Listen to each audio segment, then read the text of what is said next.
జనగామ జిల్లా కొడకండ్ల మండల కేంద్రంలో ఓ బాధితురాలి ఇంట్లో గుప్త నిధులున్నాయంటూ ఆ బాధితురాల దగ్గర నుంచి వేములవాడకు చెందిన కడమంచి రజనీకాంత్ గుప్త నిధులున్నాయంటూ నమ్మబలికి 9,20,000 తీసుకుని మరోసారి పూజ చేయాలంటూ 7 లక్షలు కట్టాలని అనడంతో బాధితురాలు పోలీసులను ఆశ్రయించగా కొడకండ్ల ఎస్ఐ శ్రావణ్ కుమార్ వారి సిబ్బందితో కలిసి నిందితులు నరసింహ సురేష్లను పట్టుకుని డబ్బులను రికవరీ చేసి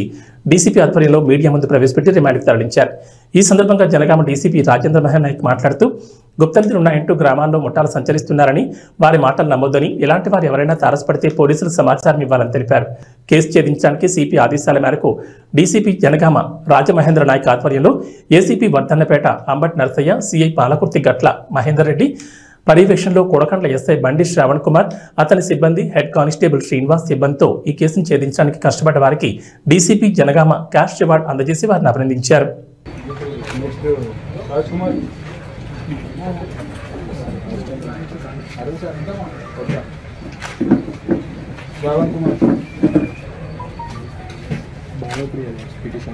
अशोक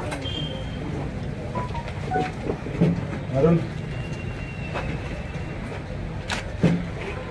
संपत